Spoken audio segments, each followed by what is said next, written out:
All right. What's up, guys? Dr. Danny here with Yves Gege in the PT Entrepreneur Facebook group and the PT Entrepreneurs podcast going live today. If you aren't a member of the Facebook group, go ahead, make sure that you head over to Facebook, request to join. We're going to make sure you're a clinician, first of all. So if you're not a clinician and you try to get in, we're probably going to figure that out and might not let you in.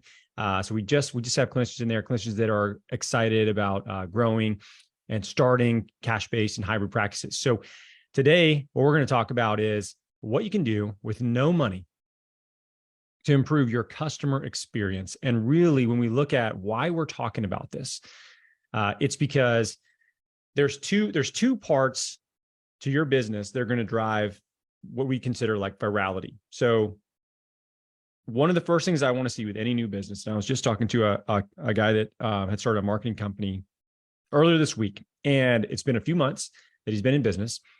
And we started looking at, well, how many people are being referred to you by clients? And that is a strong gauge of how good of a job you're doing with a service-based business in particular, right? You could probably apply that to almost anything, product or service, but you want to see that you are getting referrals from customers without incentivizing them to come your way. Like that is a very strong indicator that you're doing something right in the business. But that comes down to the outcomes that they're getting and also the experience that you're providing for them.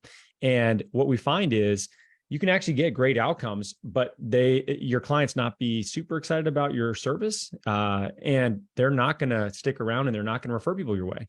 You're actually better off to have a less superior outcome, but people just love what you're doing. As odd as that sounds, it's really like such a key component. They're also far less likely to say something negative about your business if they had a great experience, even if they didn't have the outcome that they were looking for. They will give you far more benefit of the doubt. So we're going to talk today about how you can improve your customer experience. And for many of you, you're like, I don't have the money to reinvest in like all these things that maybe on a high level you can do. Well, these are free. These just take effort and these take consistency and being intentional. And the good part about that is even if you have a 7-figure business, you can layer these things in with your team and they will help your business as well. And if you're brand new and you have no money, then bam, perfect for you because you don't need anything for this, right? Yeah, either way, it's a win-win.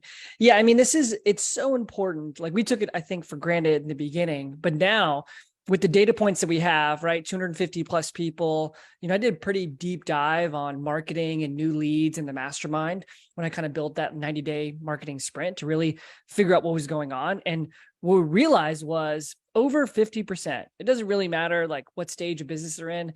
In particular, let's talk the 500K, $1 million practices. Even those practices, 50%, if not more, of their referrals were word of mouth.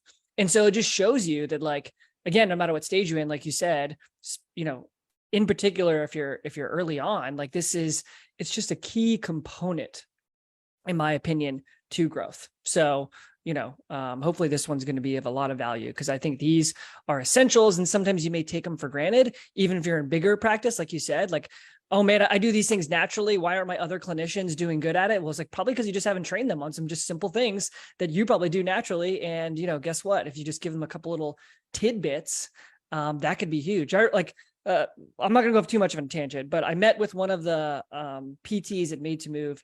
And I was like, you naturally are very like open. You naturally are great conversationalists. You fill your schedule well. People stick around. You're also really good at building relationships with referrals. And she's like, I was like, God, you'd be great at teaching these people. She's like, but she looked at me. She's like, well, what do I teach them? Like, I just do these things naturally, And I was like, yeah, I get that. I felt that way too. But I started reading more books, right? Like Charisma Myth. I know that was like a weird inflection point, not because I needed to do the things in Charisma Myth, although there was great actual things there, but I realized the things I was doing was like mostly in that book. And I'm like, oh man, like the way I sit and, we'll talk about this more. All these things were just so important.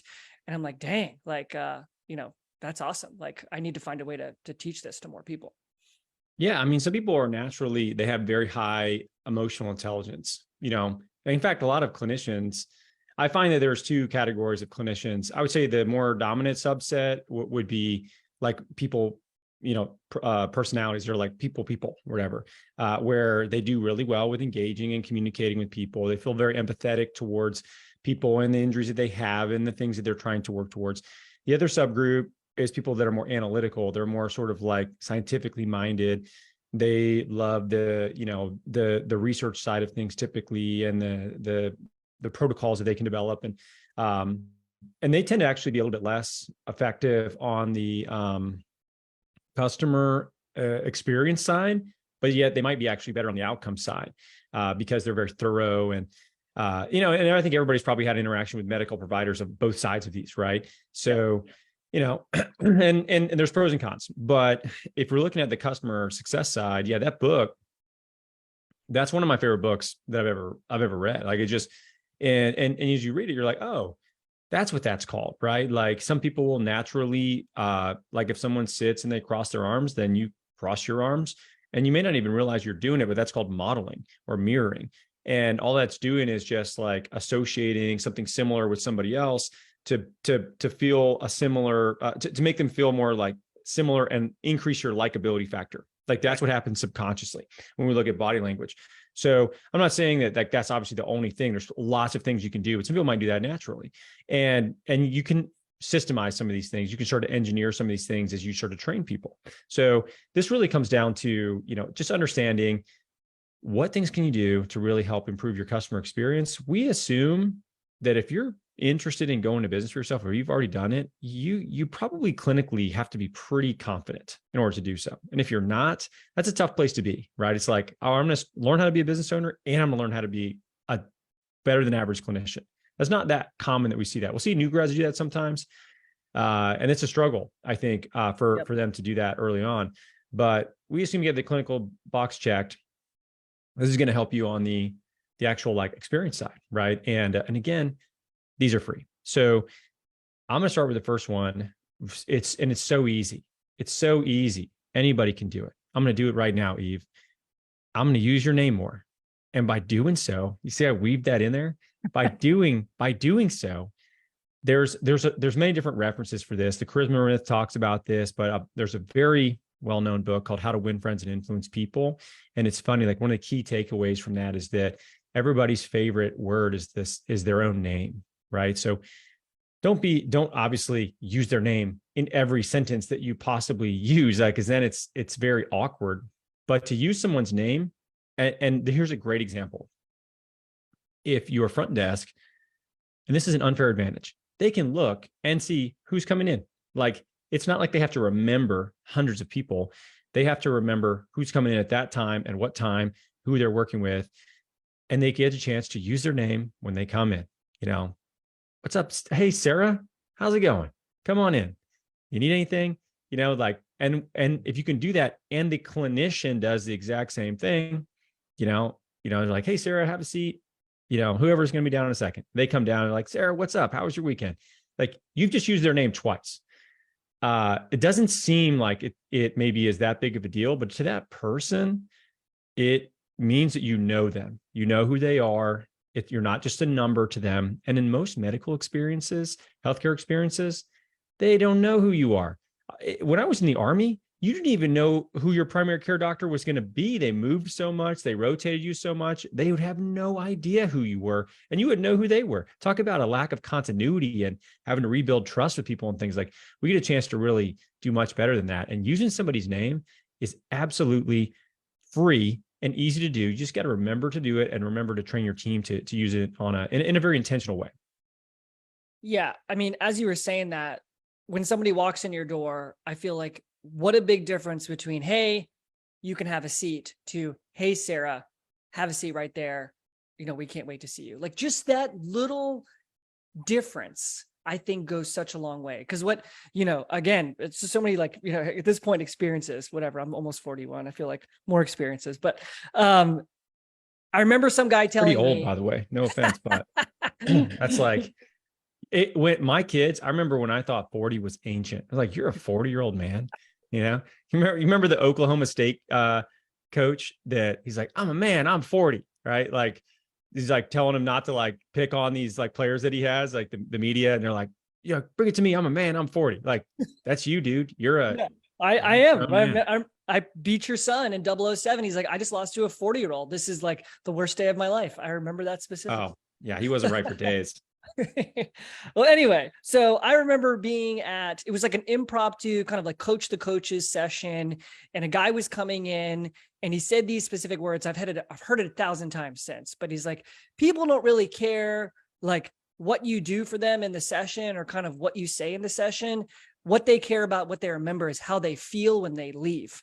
Right. And so again, just this act of saying their name once or twice, 3 times, and weaving that in, they're going to feel like it's a better experience. Like no matter what, like you said, like clinical outcomes matter, but how they feel afterwards can have this enormous impact. And something so simple as using their name and, honestly, like little things to go along with that, like looking them in the eye, shaking their hand firmly, like we went to a wedding and my son and daughter were there and everyone gave him compliments how Liam was like shaking their hand, looking them in the eyes. Like you just don't see that often. So that's the other thing. Like I feel like these things are also now exceedingly rare, and so if you can intentionally do this and you can make this just a part of like who you are, if you know it naturally, I think you're automatically going to have a leg up, especially in the medical world, right? Like the only time you hear your name is when somebody screams it in the hallway that they're ready to put you back. Like the only time you hear your name, the whole darn time. It's usually pronounced wrong, right? Like your first name and my last name constantly mispronounced, right? Like it's just so, and then you definitely know they don't know who you are at all, right? If they're like Mata, you're like, ah, shit, that's me. But Gage, I know it, like, yeah, you don't know me, yeah. yeah. But no, I think what you're getting at is a bigger thing, and really highlighted in the charisma myth in terms of just like interacting with people, right? So, being able to, make eye contact, to being able to listen, like these are all things that are very free, and especially like just thinking about how you engage somebody with using something that maybe they don't hear as much, right? It's somebody saying their name in a positive way. Like you've all heard our parents say our names in a very negative way, right? We do that with our own kids. And it's the tonality of it is so easy to pick up. We're very sensitive to tone more so than anything else, right? So, and that's you can't just be like, hey, Sarah, have a seat. Like that's not helping you. Like you can't Eeyore that person over there. And then they expect that they're just like, oh man, what's wrong with them? Like they're like not happy to see me or whatever. Like they'll pick up on that. So even if you're not excited, you got to act like you're excited. Because they don't want to be there either. They're hurt. They're injured. You think they're excited to come to physical therapy? No, they are not excited one bit. They're not telling their friends, I cannot wait to go to physical therapy, because that means they're hurt. And that means they're going to have to do some uncomfortable stuff, even though hopefully we can help them get better. So I would say that's number one. Easy, super easy username. Second thing, a thorough follow-up email. This is something that I feel like I harp on this and I constantly bring this up. I didn't even know that this was something that was beneficial until I had a patient that they came back to see me and they just were like, oh my gosh, that email was so helpful. Like I actually knew what I was supposed to do. You had videos explaining what you wanted me to do, how much I was supposed to do it. Like they're like, it was so helpful. I sent it to a friend who was dealing with a similar problem and it even helped them. And I was like, oh, wow, that's awesome. Like I didn't know. But for me, I came from a world where I was only going to see somebody once a month. Like there was nothing I could do about it because it was such a understaffed, position within the military where we just couldn't get people back in to see you. You were lucky if it was, 2-3 weeks if they were post-op or something like that, which is not even that. I mean, that's not ideal. And, so if I'm not seeing you for a month, then you got to be really clear on what I'm doing, because all I can think of is if they don't know what to do and they don't do it correctly and they're not bought in, we're wasting a month before I'm going to even know that nothing is getting better. And so it just came down to being like very, very clear, very thorough. And they take a little while to write. That's, I think, why people don't do it, is it takes a little while to actually organize everything in an email that summarizes everything, summarizes what you found, and then very clearly lays out what you need them to do for as far as their part is concerned. And over and over again, I would get people to come back and they'd be like, oh my gosh, that's so helpful. Just that first email. And people would go back and reference it for years. So if you can think about, all right, how can this person leave? And I always think of it this way. They leave, they go home, and then they have to explain to their spouse what just happened, what they did. It's like the telephone game, right? Because you know they're going to leave some things out and there's going to be some gaps in communication. So I always thought, okay, well, when they get home, if they can have their spouse read this email and their spouse knows exactly what's going on with them better than they can even articulate it to their spouse, now all of a sudden, like, it's a home run.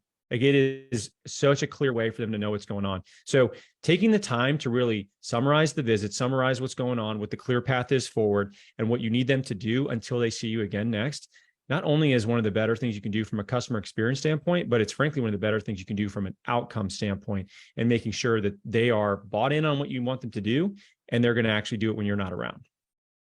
Agreed. I still remember, I wonder if I would have, I can't remember if I would have done this on my own or just, I'm pretty sure I stole it from you though, right? You were just using YouTube videos and sending email afterwards. I'm like, man, that's brilliant, right? And it's such a huge upgrade too. In the beginning, I just thought it was just this giant upgrade as compared to giving them a sheet of paper and sending them on their way, right? Oh, yeah. Like, I wanted to blow that out of the damn water. Like, I thought that was just like the dumbest thing ever. And I was like, okay, what can I do here? So yeah, sending them a YouTube video, even if it wasn't me in the beginning, it was somebody else, and creating a kind of curate, hey, this is what we discussed today. This is what we think is going on. Here's the plan. Make sure and do these kind of exercises, have a little prescription there. Like, I can't wait to see you next time.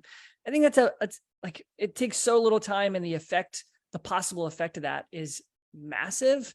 And I also think not only what you said, the spouse thing was absolutely brilliant though, because I think that's a really cool way to frame how to write this.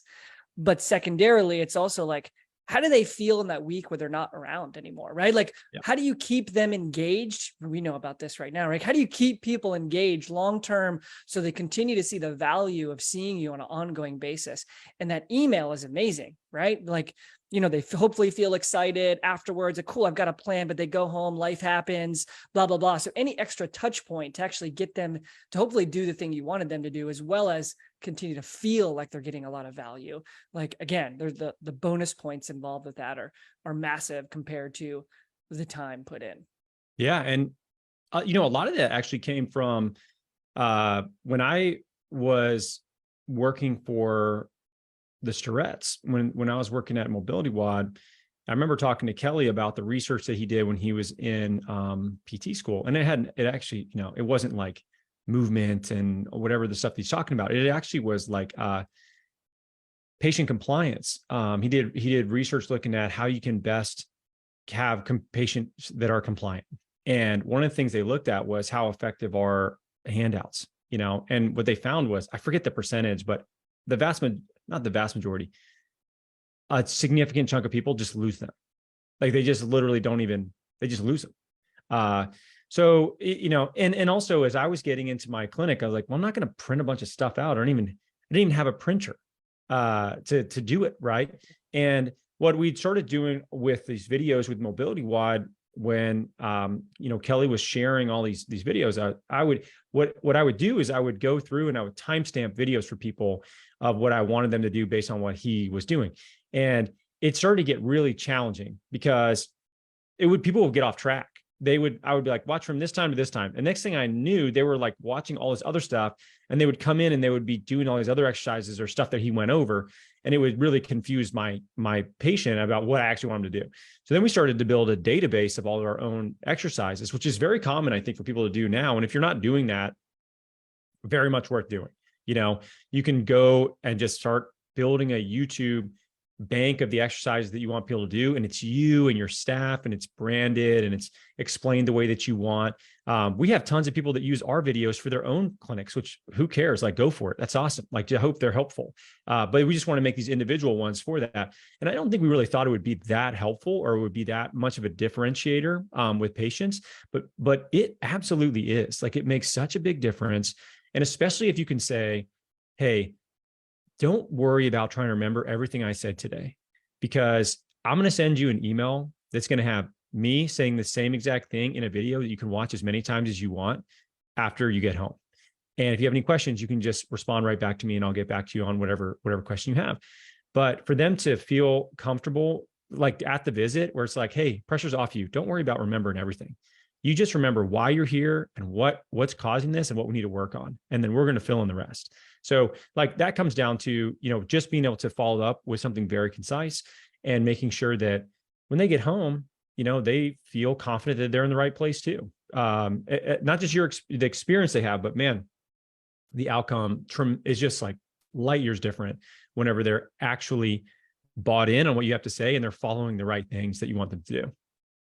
Yeah, I mean, this is a relatively new, I don't know if the word science, but a new kind of philosophy or new frame of like looking at things, this idea of customer success, with software, it's about adoption and engagement. And I love applying those things to medicine, right? Like into physical therapy, into clinical world, because we know that if compliance, which is another word for adoption, basically, like if they do the things that we tell them to do, the likelihood that they actually get a good outcome increases quite a bit. So like, there's just so much we can do from the customer success, customer journey side, that just like we're doing now, that is just totally free, that again, will pay huge dividends. Because if you think about it, as you're saying all that, I'm remembering PT school, and it's almost like in PT school, we were just told that probably only 10% of our people were going to actually do our exercises. So why even put effort into it? Like, I feel like, I don't know if you had that feeling, but I did,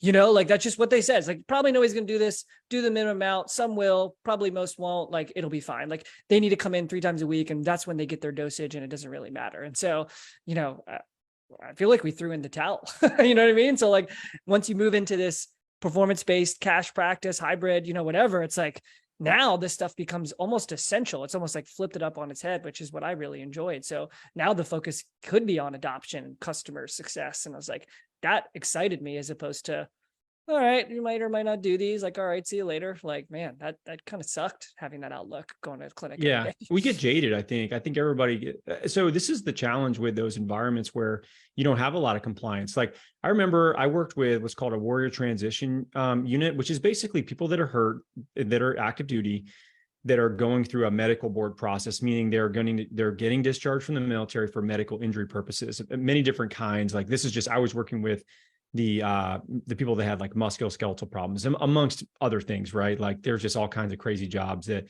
people have, and they have lots of traumatic brain injuries and mental health stuff going on. But I really ended up with most of the people that had musculoskeletal problems. And I remember just being like very frustrated by the process, because it's not to say that they didn't want to get better. It's just that they didn't really want to get better before they got their VA rating taken care of, because it had to do with how much disability they would receive from the injuries that they had in the military. And this is when they signed their contract to join the military and voluntarily enlist or to be commissioned.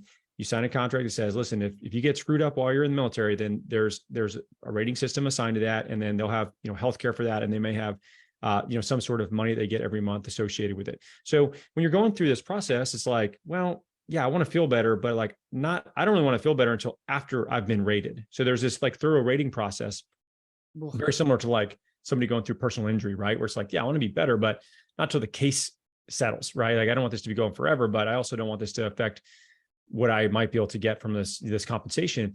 So that's tough, right? Because you end up with people that you might be trying hard and they may not really want to put the effort in, or even if they do, there's a reason why they don't want to feel better, right? So I think that can be really frustrating for people and really challenging. And so if you're in that kind of environment, like you move to a cash-based practice or something like that, that just doesn't happen. Like none of that happens, right? On the flip side of that, like I've been in some environments, like I was at this infantry brigade where they would have anybody that was on what's called a profile, which means you're injured and you can't do certain training activities. They had what's called profile review boards. And these profile review boards typically was a battalion sized group. So like 600 people, and they would have the brigade surgeon. There was like one surgeon, one MD or DO for the whole brigade, which is, like 3 to 4,000 people. And then you had a PA that was assigned to every battalion. So it would be the battalion commander. It would be this, the battalion NCO, the highest ranking NCO, and then it would be the surgeon, and it would be the PA and me. And we would sit in this office, and each person would have to come in, and they would have to stand at attention in front of everybody, and they would have to explain what they were doing to make progress on their injuries, right? Or sometimes it was like other stuff, but they had to explain what they were doing to get off this profile, because in some cases they weren't deployment ready, they weren't combat ready, and that is something that the military tracks very closely. So you'd be sitting in this room, and a soldier would come in, and the battalion commander would be like, "Oh, so I see your shoulder hurts, so you know you can't do push-ups or carry a rucksack. So like, what are you doing about that?" Right? And he's like, "Yeah, I'm X, Y, and Z. Like I'm doing this, this, and this." And you'd have soldiers there, like he'd straight up be like, "Well, are you going to physical therapy?" And they're like, "Yes, sir, I'm going to physical therapy." And they wouldn't know who the hell I was, because they'd never been to my office. And then the colonel, who is the battalion commander, he'd be like, "Captain Matei, is this guy coming in to see you?" And I go, "Sir, I've never seen this person in my life." And dude, can you imagine like the look on these people's faces when they would do that? Like that, talk about ultimate accountability. Now all of a sudden they're literally working all weekend cleaning shit up because they just lied to the battalion commander. It's like the most compliant setting you could possibly be in, because if they're going to call you in and you're going to say, "No, I'm working on this," and they're not there, like there, you can't hide from that, right? So it's a complete opposite. And I actually really like that, because what happened was I would get people that would show up, they're ready to do their shit, and like they're held accountable by their chain of command, their leadership, to see if they're doing the right things or not. And if they weren't, then they got in trouble. So, I think what's interesting is I've been in different environments and I've seen different levels of compliance.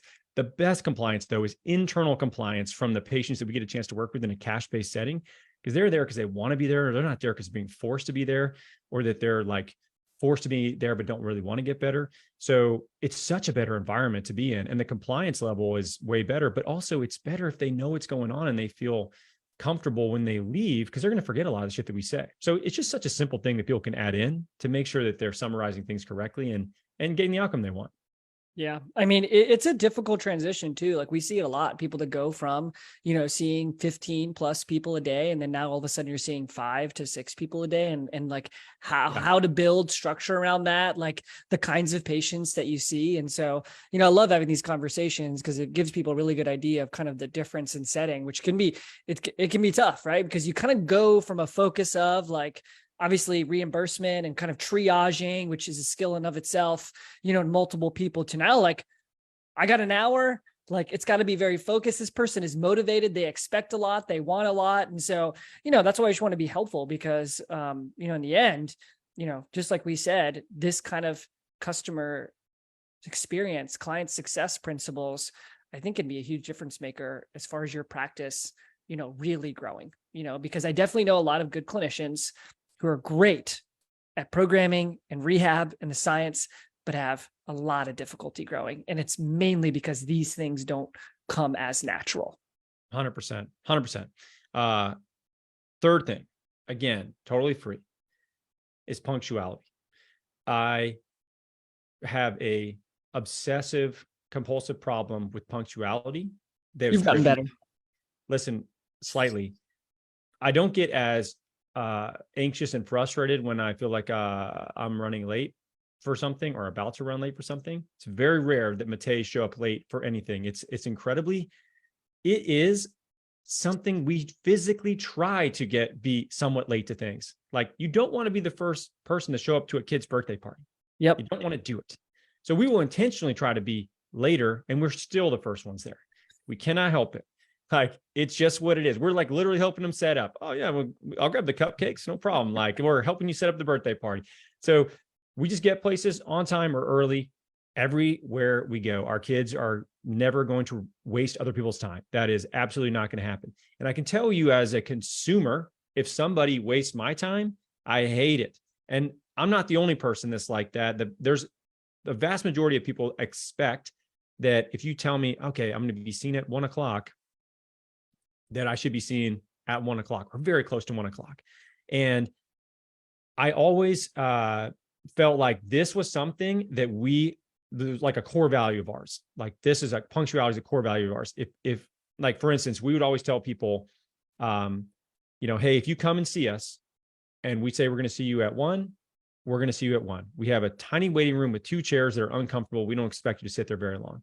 And like, they're like, oh, okay. So that's weird. Cause normally I go to a medical office or I go to Right. see a practitioner and you're like 20 minutes late. And, and if you're lucky and you're filling all these forms and stuff that, is they don't really know what's going on. And they're always late, always late. So for us, like punctuality was always a big part of that. And to the point where if I was a minute late for something, I'm apologizing. I'm so sorry. My last patient ran over a little bit. I feel bad. I'm sorry we're running late. And they'll be like, you're a minute late. You're good. It's like, no, okay. But I'm going to apologize to you because I just wasted a minute of your time. Sorry. And like that in its own right, we had so many people that would speak positively of us because we were so adamant about not wasting people's time, about being professional, about saying, we're going to do this at this time. And if we say we're going to do it, we are going to do it and not wasting your time, to the point where it actually almost became a problem. Because like, if we would tell people like, hey, I'm going to send you this, this homework email by the end of the day, some of our staff, like they might see people later into the evening and they have a bunch of patient stuff to catch up on and they're headed home to help with, like bedtime routine stuff. And by the next morning, they send a patient whatever their homework email is. And we might get somebody that night. It might be like 10 o'clock at night. Be like, hey, I'm checking, like, did you forget to send this? And, and our provider would have to be like, no, I'm sorry. And he explained it and they're fine. But like, they got so used to like the discipline of what we were doing that it was trained in them that they expected it. And then it would be weird when it didn't happen. So, I think if you can be very punctual, you can be on time every time. And if you're a minute late, apologize. That's going to go a really long way for you in your practice. Yeah. I think what that does is gives people a reason to talk about you, because it's just such a unique thing, especially in the medical world. Like you said, like the likelihood you get seen on time in any medical provider it's zero, right? Like it's basically, I don't know another medical provider that I'm going to be seeing on time, although you always do show up on time and do your paperwork. But yeah, I mean, it's absolutely huge. And it's funny, Amy's like this too. I think it's very much like if you grew up in a military family, like, man, there's no way you're not on time. Like I've helped her with birthday parties a little bit. She'd be like, let's go. And I'm like, what do you mean, let's go? Like if we show up there now, just like Danny said, we're going to be the one setting up. There's nobody going to be there. Like we've got to get there an hour late. She's like, there's just no way she's doing that. So we're always inevitably the first people. That's such a good example at a birthday party. It's crazy, but on the business side, there's just no reason not to do this, right? Like a little bit of extra effort, especially in our practices, is going to make all the difference. And again, it gives people a reason to be like, you're not going to believe what this practice does. Like, just give people a really easy reason to talk about you. Yeah. I mean, when's the last time that someone was a minute late for something that you were supposed to be at and they apologized to you for it? Like, You're the only person I know. I'm the only person. You and Jared. Jared. Amy. Yeah, we're the only people. No, like, dude, it is so disrespectful to me when people show up late, when people waste your time. I mean, I remember teaching down in Miami. I've taught in Miami, I think 3 times at this point. I will never, ever teach in Miami ever again. We'll never go back. No offense if you live in Miami, but you'll know exactly what I'm talking about. Every fucking person there is so late. It's their culture. Yep. They're like, it's just what they do. It's the culture of the city. And it drove me nuts because I'd be down there and I'm like, listen, man, we're supposed to start this. I have so much shit to get through with you guys in this course that I'm teaching. And I was teaching down at this gym in Miami. And I even had the owner come up to me because I was like, dude, we got to get going at 8. And he goes, listen, this is Miami. Here's what's going to happen. Only about half the people were there. And they were all from other places they had traveled in. He's like, you're going to have about, half these going to be like 25 people are going to roll in about 20 minutes and they're going to have coffee. They're going to have like little shots of Cuban coffee. They're going to pour them for everybody. They're going to be super excited. Everybody's going to drink some coffee and then people will settle down. So it's like, you're probably going to start like 30 minutes late. And I was like, that's not what I do, man. I don't start 30 minutes late. Like, and I remember I was so upset that I literally told him, I was like, listen, this is cool and all. Thanks for bringing coffee. Don't do this at lunch. Like, be back at 1 o'clock because I'm going to start if you're here or not. Did they listen? Yes, they did. Oh, okay. And like, I mean, a lot of them were like, oh God. It's like, I ruined their day probably by telling them that. But it's like, just, dude, that's just like, it's so strange to me to think that it's okay for you to just waste somebody else's time. It's the most precious resource in the world. What makes you think it's okay for you to take that away from everybody else that's like, yeah, I'm going to be there at the right time? It's not okay. And if you do it in your business, I promise you, if you do it in your business, you're going to have a reputation of being, someone that wastes other people's time, that lacks professionalism. And it is free. It's literally free. It's so free that just like even the idea of just like maybe move up your timeline a little bit if you're historically late, but there's nothing you can do that if you have a patient that's waiting for you and you show up after they wait, you can't dig yourself out of that hole. Like if you're late and they're like, hey, I'm here at 11. I don't care if you're stuck behind a train, leave earlier, leave before trains are going, leave. I would show up in my office. I'd be there at 5:15 for a 6 o'clock patient. And they only had one guy that would ever beat me there. And he would drive from about an hour away and he would do laps in the parking lot. He would walk around the parking lot. It would be pitch black, walking around the parking lot because he was trying to warm himself up so that when he would come and see me, like he wouldn't be super stiff from sitting in his car for an hour. Only guy that ever beat me. And even then that bothered me. So like, I think if you really think of this from a standpoint of what do you want people to say about your practice? What do you want people to say about you and your business? If you can come across as professional and consistent as possible, that is going to pay such big dividends for you. And the other thing is you set the tone of how everybody else in your company acts, everybody else. And if you do not set that example for them, if you set the example of like just being late to everything and, not prepared, what do you think they're going to do? They're going to do the exact same thing. So it sets a tone for basically everything in your company, at least in my opinion. I think you have to start with that. No, totally agree. Totally agree. You want to hit the next one? Definitely. Which actually, why don't we go, let's go to the last one and then we'll come back to the system. Cause I think this next one, punctuality, in my opinion, goes hand in hand with like actually caring about people. This is like just another simple thing that you can do.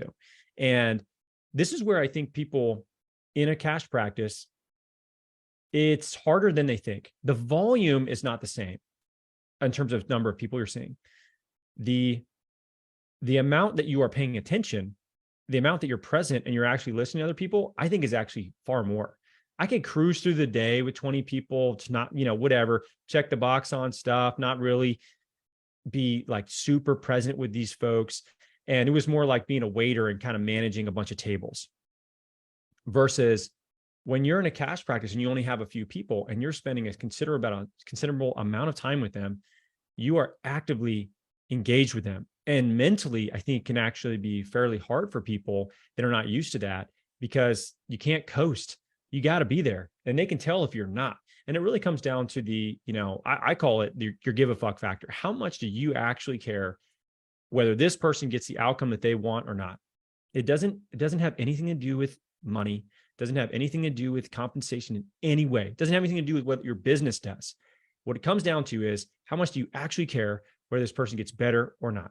And if they aren't getting better, does that make you frustrated? Do you go and try to learn why? Do you go and talk to people about what maybe you could be doing better? Or do you seek out, advice to help with, make sure you're not missing something? Like, or do you just like, okay, oh, well, that person's they're just not getting better. Oh, well, I'm going to refer them out. If you take that approach, I don't think you're going to have a ton of success in this type of practice. If you take the approach of being like borderline obsessive over getting these people better, that's different. They're going to feel that. And it's a very apparent thing when somebody's actually listening to you and really cares, maybe more than you even think they should. Like if you're like, why does this person care so much? Because it's their job. It's what they want to be best in the world at. Like you lucked out. You somehow ended up here. And I care more about what happens here than you probably think I should. And if that in its own right is probably the most important thing that we'll talk about today.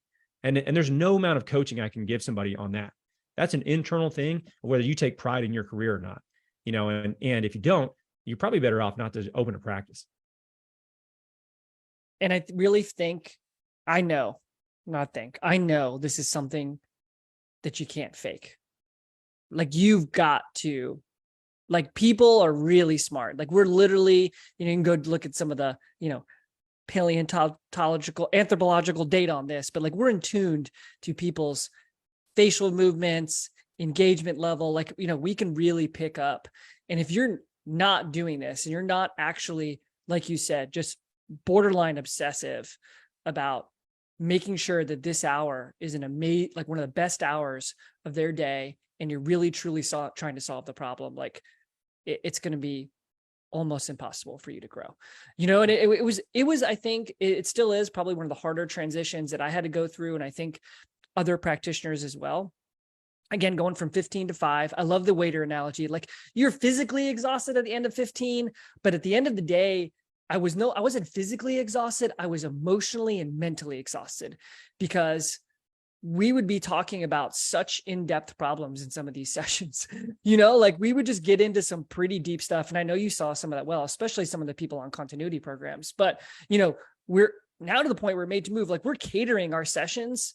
We can talk about the systems of this, but we're catering our sessions to actually go there as often as possible, like to really understand, why is working out important to you? Like, what's going on here? Like, what are other things in your life kind of affecting this? Like, we go there. And I think that's an absolute superpower, because you're not getting that sort of experience, I think, from any other healthcare provider, potentially from psychologists or certain functional MDs, and maybe like in the fitness industry sometimes, but ultimately it's pretty darn rare. And I mean, putting that attention and focus on somebody and actually giving a shit, it just allows for absolute insane growth, and you got to be prepared for it though. You know what I mean? Like I said, like, just like you had no talk weekends, like sometimes I'd get home the day, I was like, I just can't talk to anybody. Like, I am emotionally and physically or mentally, all the things, absolutely exhausted. Like, I just need to like sit in a room, in a dark room, and nobody's allowed to talk to me. It's just a different kind of, muscle that you got to start to flex. And, I got better at it for sure, but there was definitely a learning curve there. Yeah. And I think there is a fine line there between being like so empathic with people where you really feel that, and then being like sympathetic towards people where it's more coming from a place of strength versus like being sucked into what they're doing. Fair. And, you have to, I think that's a challenging thing for some people to learn, because you get to know these people pretty well. But it's also, it's weird because it's what makes the wins so enjoyable as well. Like, if you help somebody get over something that's really been limiting them from things that they really like for a long period of time, and all of a sudden they come back in and they're like, oh my God, dude, I literally worked out for the first time in 5 years and my back didn't hurt. Like, this is amazing. This is changing my life. Like, yep. the feeling that you get from that, I mean, it's just hard to describe the way that feels, right? It's just like it's such an amazing moment for that person, but also for you to be able to be facilitating that with them and be a part of that is like the whole reason why it's fun, the whole reason why it's enjoyable. But on the flip side, somebody comes back and they're not doing better, like it just can wear you down a little bit too, right? So I do think there has to be some level of understanding that, you can't just get sucked into it 100%, because that will drain you for the day, versus be able to, associate those changes with what's going on. Not sure not the outcome be tied to you directly, but for you to still really care a lot about how that person does. Like, that's the key. The key is just whether you care. And we see with people with us too. I can't tell how many people we've had in the mastermind that come up to me, and it's not even like I've never even met them. It's just they just listen to the podcast, and it's tone, it's like things that you say, it's whatever, it's topics you talk about. And they're like, I just tell you're not just trying to sell me on something. And it's true. Like, I'm not. I can't, like, I'm not a good actor. Like, it is what it is. But that comes across because people are smart, and they can see things, they can hear things. They also, like, they will listen to what you say over a long period of time and see if you're contradicting yourself and you're changing what you're saying. That's a huge yellow flag for me. I'm like, whoa, wait a second. That's weird. Like, they're saying this is such an important thing, and now they're not. So people are smart, and they will listen to that. The one thing that they will give you a lot of grace with is if they think that you're actively really trying to help them and you really care, like, they will absolutely be patient with you. They'll refer people your way. They'll try to help your business more than you ever thought, because it's just not that common. And in a world full of mostly selfish people, if you can be an unselfish person that really tries to help others, you're like a unicorn. As sad as that is to say that, that's the truth. Right. No, I agree. What an interesting concept. I've never thought about that. Like, this difference between empathy and sympathy, right? Like you can go into a session and be like, oh, I'm so sorry you feel that way. Like that sucks. As opposed to, I'm sorry you feel that way. That sucks. But here's now your plan of action in order like to actively start solving their problem, right? Like, because what else you said, which I love, and we'll see how much this rings true or not, but it's like, in some ways, like I want to care more about solving your problem than you do. Like I want you bought in, and I want you doing it, but like I'm sometimes going to be so obsessive about like how can I get you to the point where you're running without knee pain? Like I'm going to kind of do everything I can in order to do that way. And I think that's kind of like the core thing we're kind of getting at, right? Like being a problem solver, being empathetic, really caring. Like you kind of got to put all that together in a way, right? You also can't be, we say it all the time. Hopefully now you know who Eeyore is, right? You can't be an Eeyore either. It's like, oh man, that so sucks. I'm not sure what we're gonna do. This is terrible. Like that session's probably not gonna go well, right? Like, but I'm very much like that. Like even now in PT biz, like if somebody doesn't get a good result, I stay up at night, or somebody's frustrated in our program, I will stay up until I come up with at least some sort of plan of action. Maybe not always be the best solution, but I'm going to give you what I think you should do next. I have no problem giving my opinion about, like, hey, this is what I would do, or this is based off all the data I see. Like, here's the action that I would take. And I think, that just goes a long way. Agreed. The last thing, and we'll finish with this, is just following a system too, right? Because I think for a lot of people that, especially that we get a chance to work with, they fall into this camp of just really caring about people, of doing these things that are high emotional intelligence, that get, them to a point where their schedules are busy, and then they hire other people, and nobody's going to be just like you. Right. And we have to figure out is what is it about you and what you're doing and the way you're interacting with people and the skill set that maybe you like, the actual like skills, clinical skills that you've developed. What about those things, that mixture of things, is what's led to success with the way you're working with people? Because it is true that it's an art and a science. You have to have both. Yep. But yet you can systemize the things that are most, sort of beneficial. And what I did with this is we didn't know what I like. It wasn't like I was like, well, these are the things that I'm doing, right? I didn't know.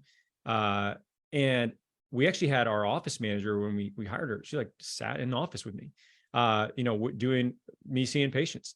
And she's like, you seem to do this. People seem to like that. Or you seem to do this thing. And so for us, we were able to tease out things that I didn't realize were, I was doing sort of unintentionally, and be able to start to build those into training that we were doing with staff that we were bringing on, so that they were intentionally aware of those if they weren't doing it themselves. So it was very similar. It was very consistent.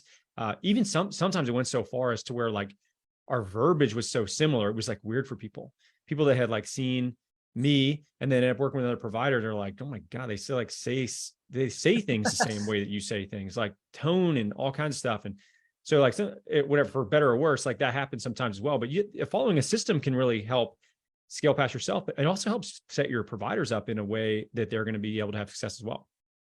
Yeah, it's so interesting when we do these podcasts. Like we have similar journeys.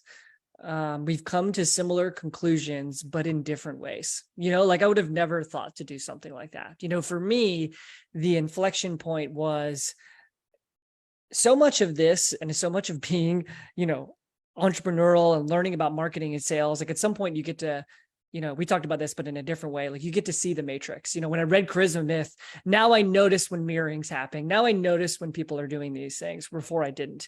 And this was call another. Them out? Are you like, yo, are you mirroring me right now? Depends on the person, but like, yeah, I mean, not rando, not on the street. No, but like, yeah, somebody I know for sure. Like, are you just saying my first name, in order to like get me to like you? Cause I already like you. It's fine. Do you know what I'll do? This is not to cut you off, but like, I'll do like 3 distinct movements. Like I'll cross my arms, or I'll cross a leg, or I'll like, shift and maybe put my hand up or something like that. And if somebody does that 2 or 3 times in a row, I'm like, you're mirroring me, dude. Like, I trapped you. I trapped you. I know what you're doing. Yeah. It happens on accountability calls, or like sometimes one-on-one onboard calls. Like, I'll itch my head and the other person will itch their head, like unintentional or not. And I just, again, I notice these things. But anyway, the inflection point for me was really reading the book E-Myth. Like this was very early in my career. But I remember reading that book, like, okay, cool. I get it. Systems to follow. I get it. We've got to like, standardize things. But then when they said like every McDonald's looks the same, they make their fries in the exact same way, like everything was to the T, exactly how it was. You go to McDonald's here or McDonald's in Shanghai, like it's going to be the same. And I was like, dang, like that's right. Like why? That's why their food just consistently tastes okay. It tastes good. Sue me. Maybe some other people disagree, right? McDonald's, dude, this is a reason why they're all over the planet. Like their food. Have you ever had their fries? Fries are fire. Now they may never decay if you leave them out on your countertop. I'm not saying they're healthy, but like, bro, they taste amazing. Exactly. Right. And it didn't even come down to that. It's like how they dressed, the red and yellow, like how the outlook of the facility looked like. Like there's so much to that. And I'm like, that's awesome. Like it probably makes it so much easier for the employee, for as well as the customer to have a really good experience. Again, for the employee to really learn how to be successful in there. And I was like, dang, I'm going to do that from the beginning. Like I'm going to always build whatever I do on a regular basis. I'm going to write that down and build SOP, and I'm going to make it much easier that when someone comes in, they're just going to be like, run this play, man. It's like football. Like, I just need you to know to go run this route, and I'm going to throw you the ball and we're going to score a touchdown. So like, I just constantly build systems. And I think that is just so important, again, from a customer success side in all areas of business, but obviously in this conversation, right? Like organizing the flow in an eval, organizing like our 3-step process and how we lay it out for people, step by step of how to go from, eval to committing to a plan of care. Like, and then also the added benefit of that is allowing it to improve. And now all of a sudden, the more people I had, now we can improve because we have the system, and now we have more inputs in the system and it can improve in general. So there's just, I can nerd on this all day, but it was just, I think, a huge game changer for me in business. Yeah. And I think that the other thing too is you have to realize if you're trying to set people up for success, you need to train them, but you also need to give them, don't micromanage them, but give them boundaries to work within, right? Like give them, let them be creative within that, but like, hey, just, you need to follow this general approach that we find success with, right? We're not trying to build robots, but we want to have consistency in what we do, right? And you're right. I think you can look at other businesses that do these things really well as examples. And, I mean, if you look at something like, I always look at Chick-fil-A, like, we're in Atlanta, this the headquarters of Chick-fil-A. I can throw a rock and hit 3 Chick-fil-A's, which is great because Chick-fil-A is awesome, right? But like if you go and it's like, they're so efficient, they've got a bunch of teenagers in there that are saying, my pleasure to everybody. And they're just churning out nuggets like you wouldn't believe. And they kill it. They're absolutely like, just crush the business. So if you think about it, like, okay, on a smaller scale, how can you take some of these other things, be observant of this stuff, like go to places that you think do a good job. Yeah. And like, what is it that they're doing? I remember I was going to this yoga place for a while, and it's like, man, it always smells so good in here. And so like, what did I do? I started figuring out, oh, this is what they use or whatever. And then we did it in our office. We're like, oh, I want this to have like a very distinct smell. And it's like, I was just paying attention to what these other people do, and I actually really like their customer experience. Right. So you can do some of those things, take little, elements of what other people are doing, layer it in ways that's, still your own, and are beneficial for your practice. I think that's one of the bigger things you can really do is just be aware of what other businesses are doing and ones that you respect and you really enjoy going to, or, that you admire. And then see if you can add elements of that to your own business. Yeah. Couldn't agree more. I mean, bringing things from other, especially not necessarily even, fitness industry to healthcare. Okay, that makes sense. But like something totally adjunct, like software, like fast food sales, I think, we can get a lot of good ideas for practices. Like we have gotten a lot of good ideas from just, completely different, sectors. So couldn't agree more. A ton. All right. In summary, use people's names. Send a thorough follow-up email and do it as quickly as you can. Be punctual. Show up on time. And if you're late, even a minute, apologize. Follow a system. So build a system based on you're finding success with, and have your team follow that as well. And then you got to actually care about people. These 5 things, they're free. They take your time and take your attention, but it doesn't take you, hiring some outside marketing company for $5,000 a month or whatever. Like, it takes just effort and consistency over time to really build a great reputation and a great customer experience to hopefully go along with your already ninja level clinical experience and clinical outcomes that you're helping people get. If you do those two things together, you can grow to whatever size practices you want, as long as you can maintain those standards at scale, which in its own right is its own problem, right? To deal with. So that's it, guys. If you do those things, your practice is going to be better off for it, and they're totally free. So hope you guys like this one. Thanks so much for joining us on the live stream. If you're in the Facebook group, if you're listening to the podcast, as always, thanks so much for listening to the podcast. If you are actively trying to start or grow your practice and you want to get some other eyes on, and you want to get some help from people that have helped over 1,000 practices do it, head over to physicaltherapybiz.com, check out what we're doing. If it feels right, jump on a call with our advisors, and we'll see if where you're at, and kind of dig into your business, see if there's a mutual fit. If we can help you get there faster and with more certainty, we can let you know about that. And if we're not a good fit, then we can help really point you in the right direction of where you should be looking. So as always, Yves, thanks so much for your time, guys. Thanks for listening, and we'll catch you next week. Thanks, everybody.